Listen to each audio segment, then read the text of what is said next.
안녕 여러분. 오늘은 변압기에 대한 내용을 가지고 왔는데요.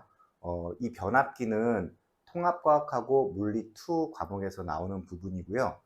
통합과학에서는 패러데이의 전자기 유도 법칙을 이야기하면서 나오는 개념이고, 물리 2에서는 상호 유도에 대한 얘기를 하면서 나오는 개념이기 때문에 차근차근 개념부터 해서 간단한 문제를 한번 풀어보도록 하겠습니다. 자, 그림에 보이는 것처럼 우리가 이런 구조를 변압기라고 하는데, 이 변압기는 전압을 바꾸어주는 기구로서 발전소, 변전소, 그리고 전기를 가정으로 보내기 직전에 있는 주상 변압기 등에 사용됩니다.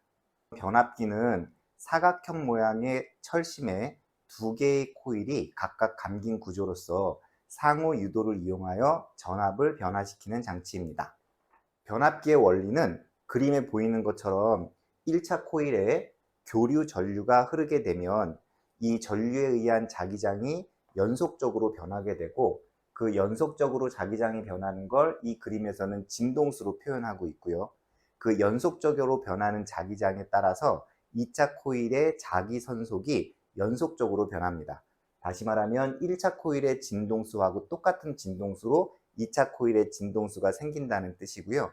이렇게 자기 선속이 2차 코일에서 연속적으로 변해서 전자기 유도 현상에 의해서 2차 코일에 전류가 흐르고, 그래서 꼬마 전구에 불이 들어오는 이런 현상을 우리는 변압기에서의 전자기 유도 현상이라고 합니다. 자, 그러면은 여기 있는 변압기의 그림을 보고 이 변압기에서의 1차 코일과 2차 코일의 물리량을 간단한 관계식으로 정리를 해보도록 하겠습니다. 일단 1차 코일에 이렇게 교류 전류가 흐르기 위해서 나오는 전압, 이걸 우리는 1차 코일의 유도 기전력이라고 하고, 그 1차 코일의 유도 기전력 전압을 V1으로 표시하겠습니다. 그러면 유도 기전력 공식에 의해서 1차 코일, 왼쪽에 있는 1차 코일의 이 유도 기전력은 마이너스 n 곱하기 델타 t분의 델타 파이, 이 델타 파이는 자기 선속이 되고, 자기 선속은 단위 면적당 자기력선의 수가 몇 개가 지나가는지를 나타내는 기호로서 단위는 웨버를 사용하고 있습니다. 자, 여기에서 n은 이 코일, 1차 코일의 가문수를 이야기하는데, 이 앞에 있는 마이너스 부호는 유도 기전력의 방향이 자기 선속의 변화를 방해하는 방향임을 나타내는 기호입니다.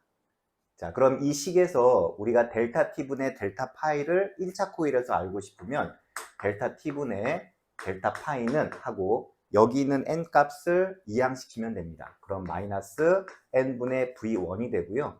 우리는 지금 1차 코일에 해당하는 물리량을 확인하는 거기 때문에 여기 가문수도 1차 코일의 가문수, 여기 자기력 선수도 1차 코일의 자기력 선수의 변화, 시간도 1차 코일의 시간의 변화를 뜻합니다. 이제 2차 코일에서 생기는 유도 기전력의 물리량을 확인해 보겠습니다.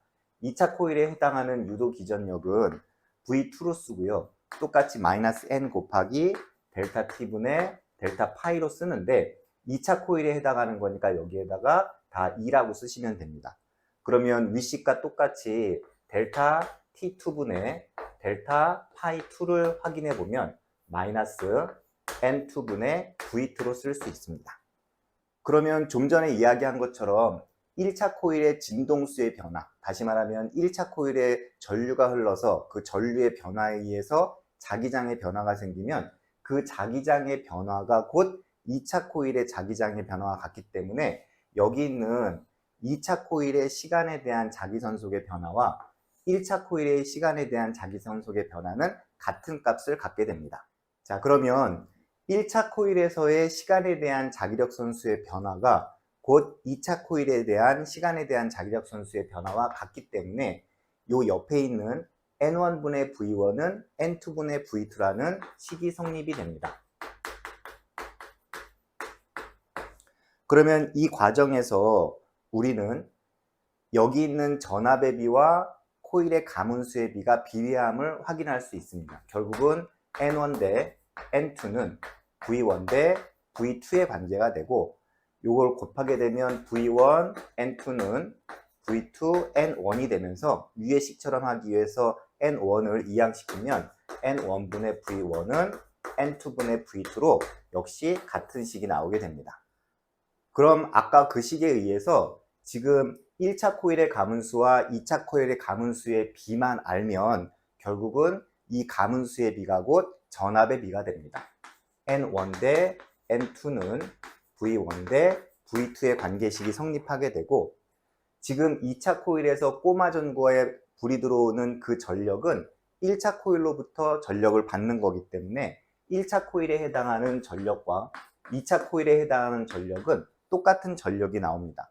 그럼 여러분들이 알다시피 전력이 전압 곱하기 전류의 공식이 되기 때문에 1차 코일에서의 전력, 다시 말하면 전압 곱하기 전류는 2차 코일의 전력, 다시 말하면 2차 코일의 전압 곱하기 2차 코일의 전류와 같은 값이 나옵니다. 자, 그러면 이제 이 식에서 이 V하고 I를 적절하게 이항을 시키면, 만약에 V를 오른쪽으로 이항시킨다고 하면 V1분의 V2가 나오고, 그 다음에 I를 이항시키면 I2분의 I1이 나옵니다.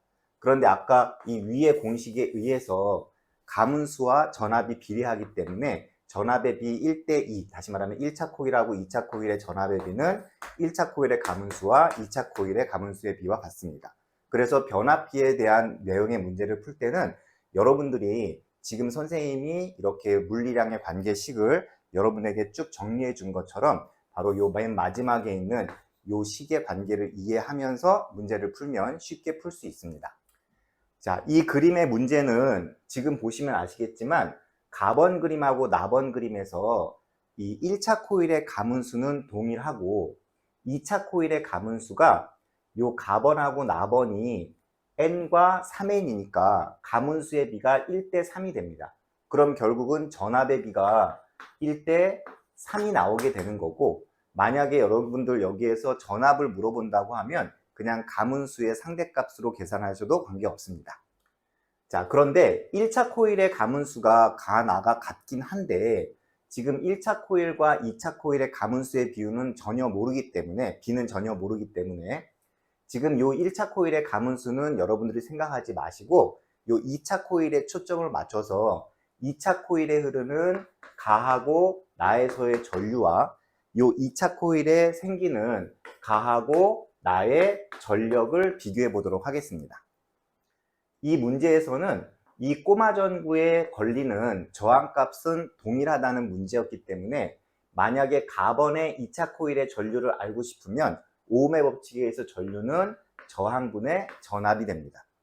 그런데 이쪽에 해당하는 나번에서의 꼬마 전구에 흐르는 전류를 알고 싶으면 오음의 법칙 역시 마찬가지로 써서 저항분의 전압이 되는데, 이 왼쪽 가에 있는 2차 코일의 전압에 비해서 오른쪽 나의 2차 코일의 전압의 비가 3배가 많다고 했기 때문에 3V로 쓰시면 됩니다.